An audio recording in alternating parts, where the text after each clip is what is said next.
2 hours later. Hi guys, welcome to our production is for you. Jadi kita dapat tugas buat wawancara ya atau podcast. Pokoknya nanti kita mau wawancara guru gitu ya, karena disuruhnya kayak gitu. Terus kita mau wawancara siapa? Budi nih. Terus ya jadi tolong dinantikan, tolong disaksikan. Pokoknya nanti kita mau wawancara, kita bakal ngobrol banyak hal banget sama Bu Dini. Jangan lupa like, comment, and subscribe. Dadah semuanya. Dadah. Oke, jadi kita lagi bareng sama Bu Dini.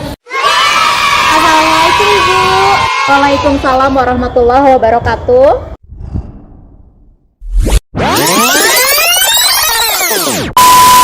Eits, jangan buru-buru dong. Udah kenal sama Bu Dini belum? Menurut kata pepatah, tak kenal maka tak sayang. Kita kenalan dulu yuk. Gas.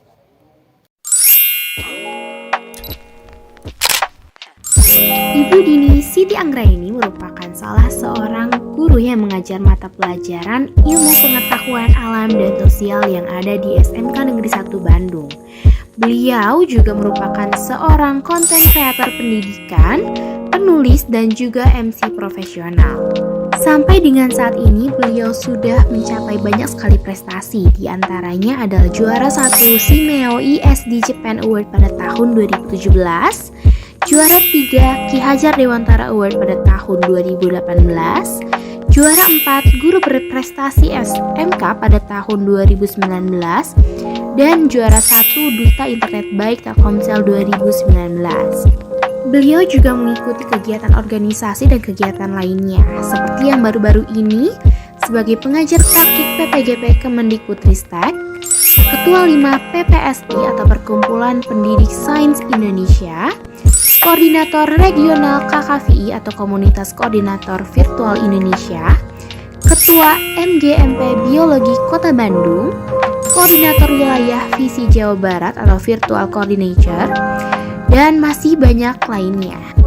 Nah, penasaran kan gimana caranya Bu Dini untuk bisa produktif dan juga membagi waktunya di sela-sela kesibukan, organisasi, dan juga kegiatan mengajarnya di SMK Negeri 1 Bandung?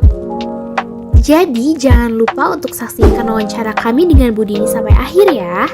Karena Bu Dini juga akan memberikan tips gimana sih caranya supaya kita bisa konsisten dalam menjalani hidup yang produktif.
Oke, jadi kita lagi bareng sama Bu Dini.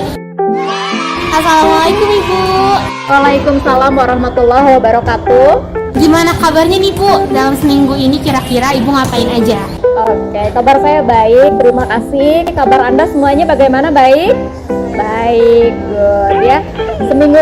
Seminggu ini saya ngapain aja?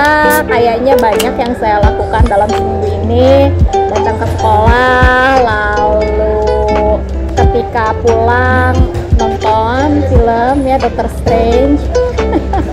Lalu juga mengerjakan hal-hal yang berkaitan dengan pekerjaan, mengerjakan administrasi ya. Lalu ikut seminar dan workshop yang diselenggarakan malam hari tentang kurikulum merdeka.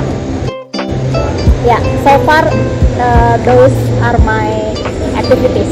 So far so good ya Bu? So far so good, after lebaran banyak kegiatan. Kalau misalkan kita lihat nih, Ibu kan lumayan sibuk, padat banget jadwalnya. Nah, kira-kira boleh nggak Bu Ibu cerita sedikit gimana sih perjalanan karir Ibu sampai pada akhirnya dapat meraih banyak pencapaian dengan banyak juga jadwal yang ada di antaranya? Oke.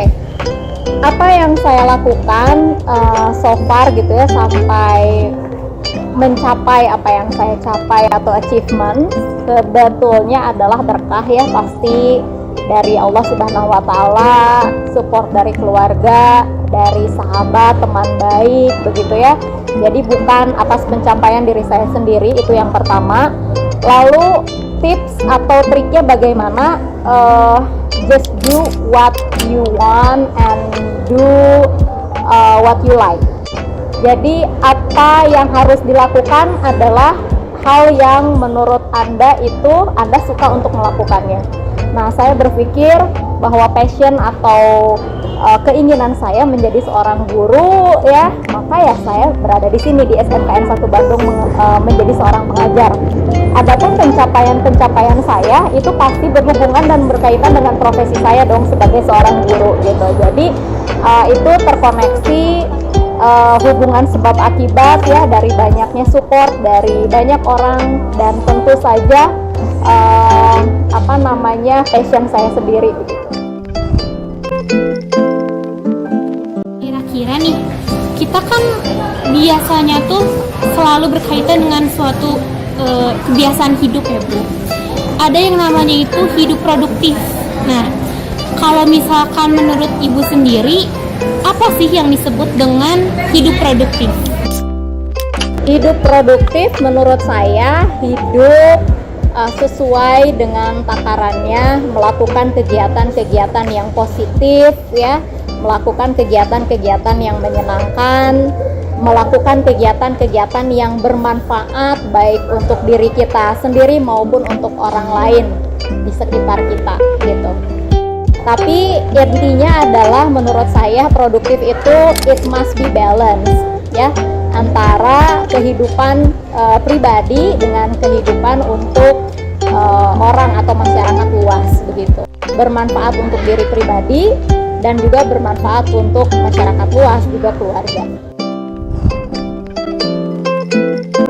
Kalau misalkan dalam menjalani hidup produktif itu, Ibu kadang suka mengalami kendala nggak? Kayak misalnya males nih, atau misalkan bosan gitu-gitu aja gitu.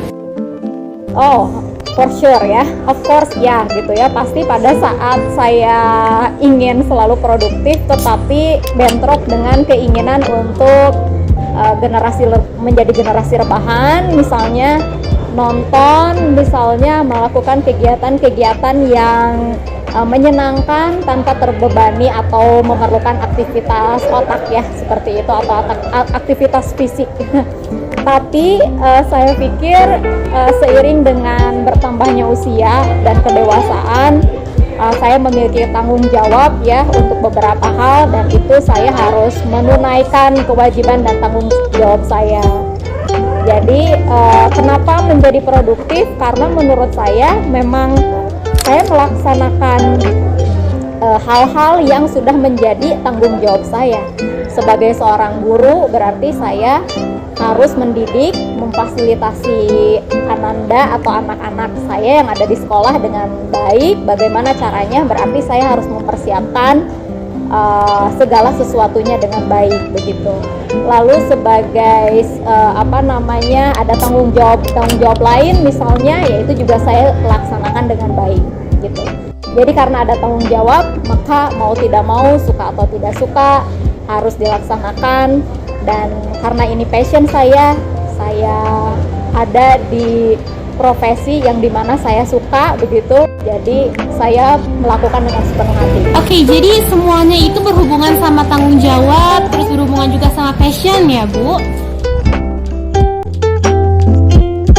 Di luar dengan apa yang kita bicarakan, kira-kira nih dalam perjalanan Ibu sebagai guru di sekolah ini, kira-kira apa sih yang membuat Ibu tuh bisa semangat, terutama kalau misalkan kita semua nih, kan kadang nggak semuanya sesuai dengan apa yang ibu harapkan dong. Nah, kira-kira apa saja sih yang bisa bikin ibu termotivasi lagi?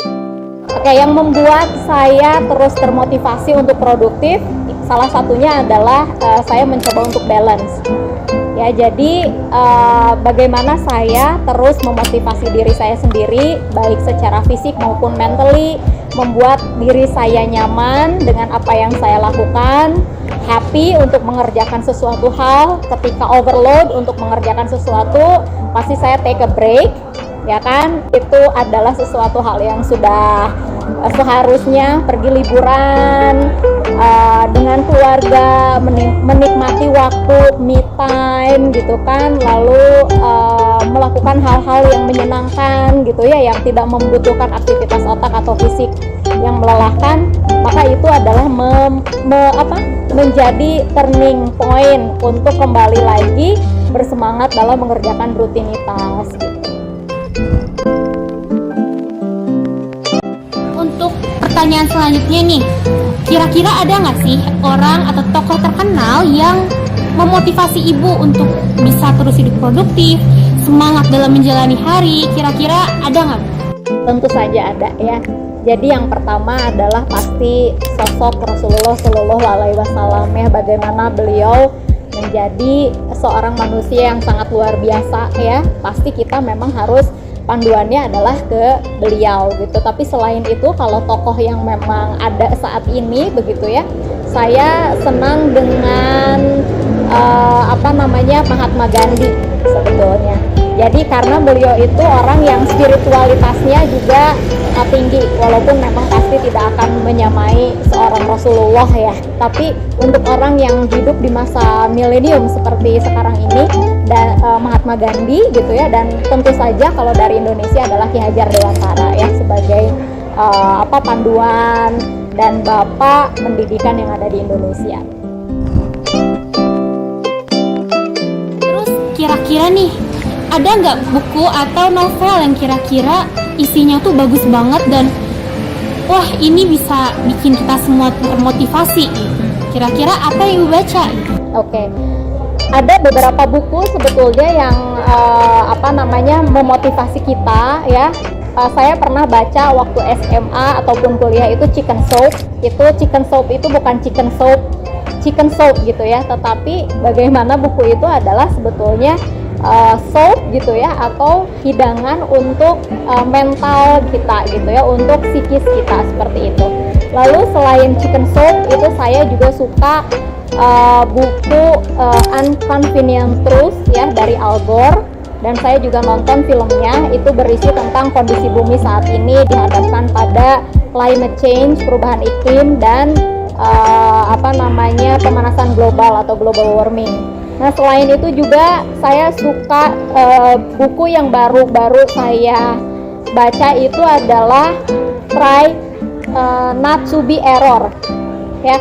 Itu saya lupa karya siapa, dan itu juga sangat memotivasi, atau Try to Be Error ya kalau nggak salah. Jadi bagaimana dengan kita menjadi error itu tidak menjadikan dan fokus kepada kesalahan, tetapi error itu merupakan pembelajaran gitu untuk kita. Itu bukan sebuah kegagalan. Jadi yang namanya ketika kita melakukan sesuatu dan tidak berhasil, kita tidak menganggap itu menjadi sebuah kegagalan, tetapi kita menganggap bahwa itu adalah sebagai pembelajaran di mana kita bisa mencapai kesuksesan.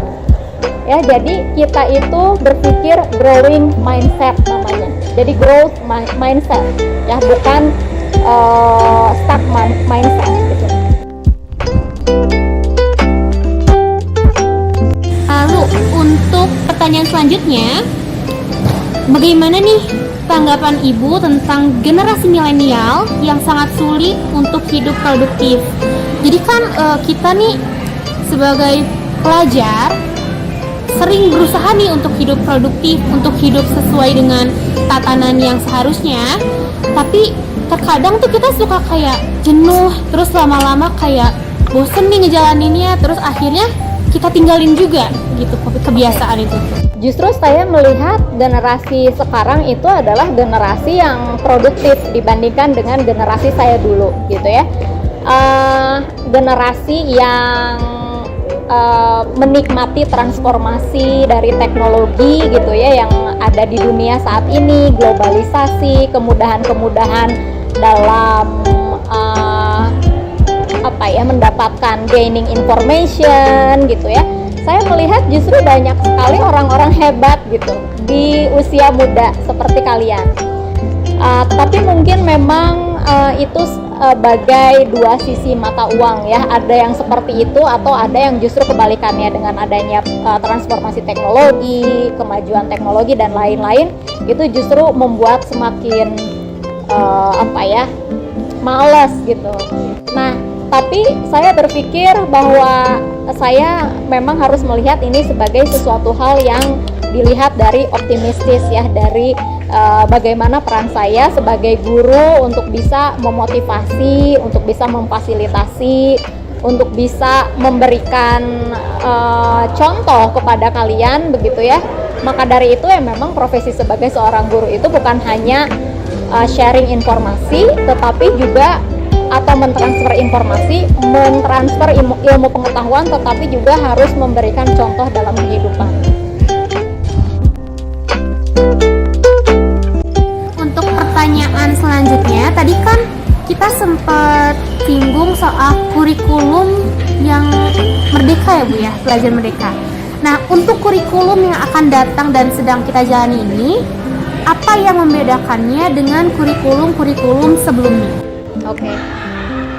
Kurikulum merdeka itu sebetulnya esensinya adalah penyempurnaan dari kurikulum sebelumnya. Jadi bukan berarti kurikulum sebenarnya itu tidak baik, tetapi tentu saja kurikulum itu harus disempurnakan sesuai dengan keperluan saat ini gitu. Jadi kalau misalnya kenapa sih kurikulum berubah-ubah? Karena harus disesuaikan dengan perkembangan zaman gitu. Sekarang memang dibutuhkan aktivitas dari seorang pengajar itu yang sangat merdeka untuk memfasilitasi siswa, karena siswa yang dihadapinya pun memang sangat berbeda karakteristiknya.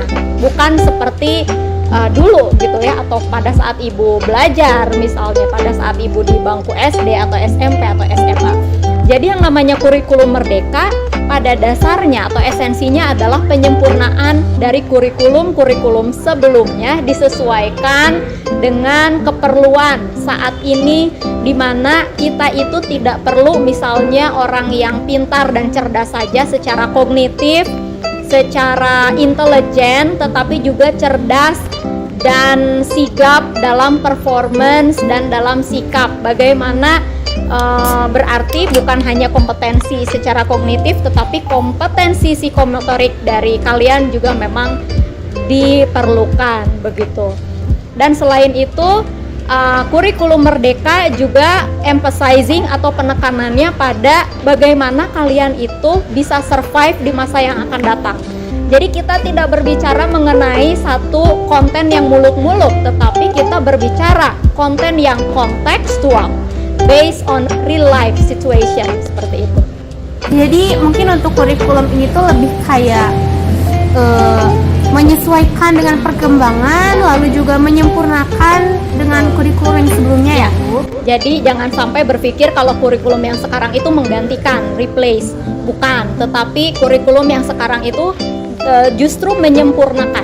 Karena kenapa? Harus disesuaikan dengan kondisi dan karakteristik saat ini, baik itu perkembangan teknologi maupun kondisi dari karakteristik siswa masa kini berbeda dengan masa lalu. Untuk pertanyaan yang selanjutnya terkait dengan kurikulum yang mulai produktif ya, lebih produktif lagi, kira-kira apa tips yang akan Ibu berikan supaya kami semuanya yang belum memulai untuk hidup produktif bisa meraih prestasi di era kurikulum ini? Oh, tentu saja yang pertama adalah lakukan apa yang Anda sukai. Jadi kalau misalnya Anda ingin berprestasi dalam sesuatu hal, itu tidak perlu push your self too hard gitu ya. Jadi jangan nge-push banget padahal nggak suka tapi dilaksanain. Tapi ketika melaksanakan sesuatu hal yang disukai ya, senang untuk melakukan itu, saya pikir itu adalah weapon atau senjata bagaimana caranya kita bisa menghasilkan sesuatu dengan lebih baik gitu. Jadi ketika Anda ingin memiliki satu prestasi, menurut saya yang terpenting adalah bagaimana Anda menyukai apa yang Anda lakukan itu. Karena ketika Anda menyukai apa yang Anda lakukan itu, Anda akan bekerja keras, all out gitu ya. Dan tentu passionate gitu. Jadi sesuai dengan hati nurani dan apa yang Anda suka.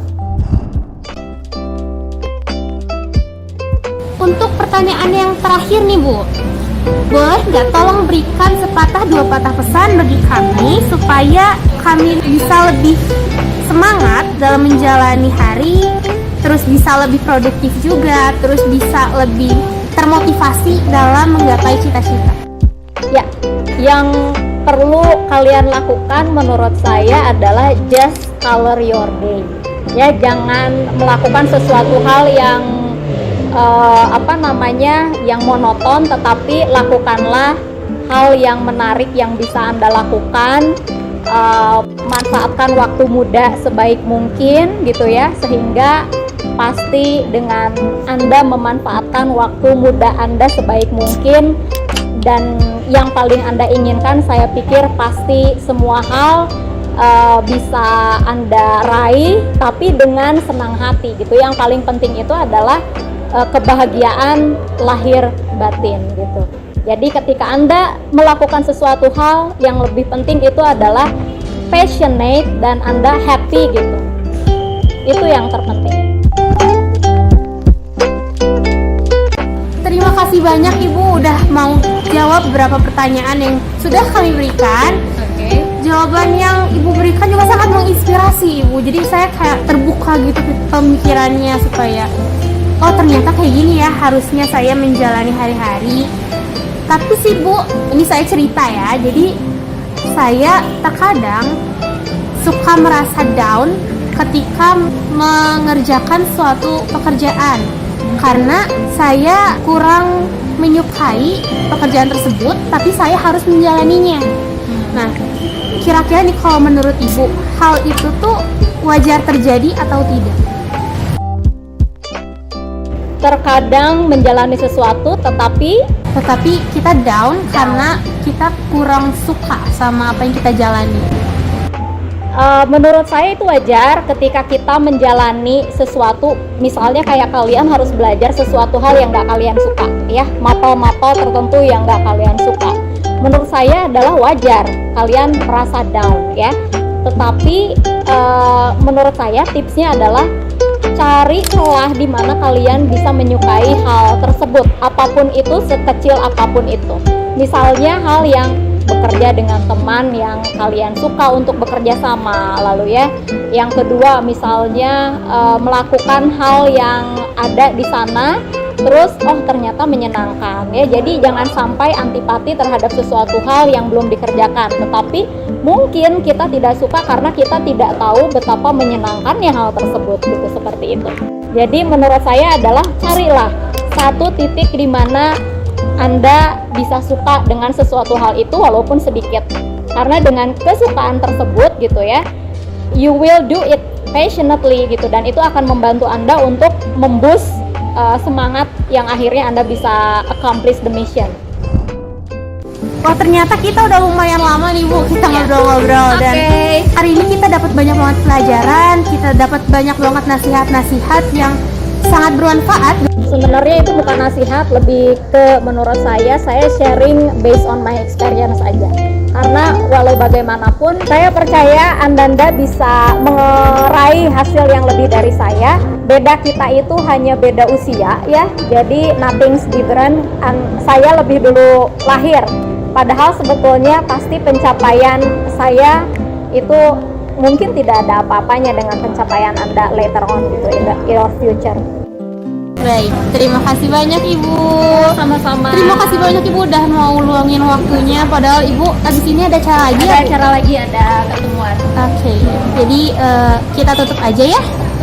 Wassalamualaikum warahmatullahi wabarakatuh. Waalaikumsalam warahmatullahi wabarakatuh. Makasih banyak ya atas kesempatannya.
tides against you. You never thought you'd be much good for anyone, but that's so far from the truth. I know there's pain in your heart, and you're covered in scars. Wish you could see what I do, 'cause baby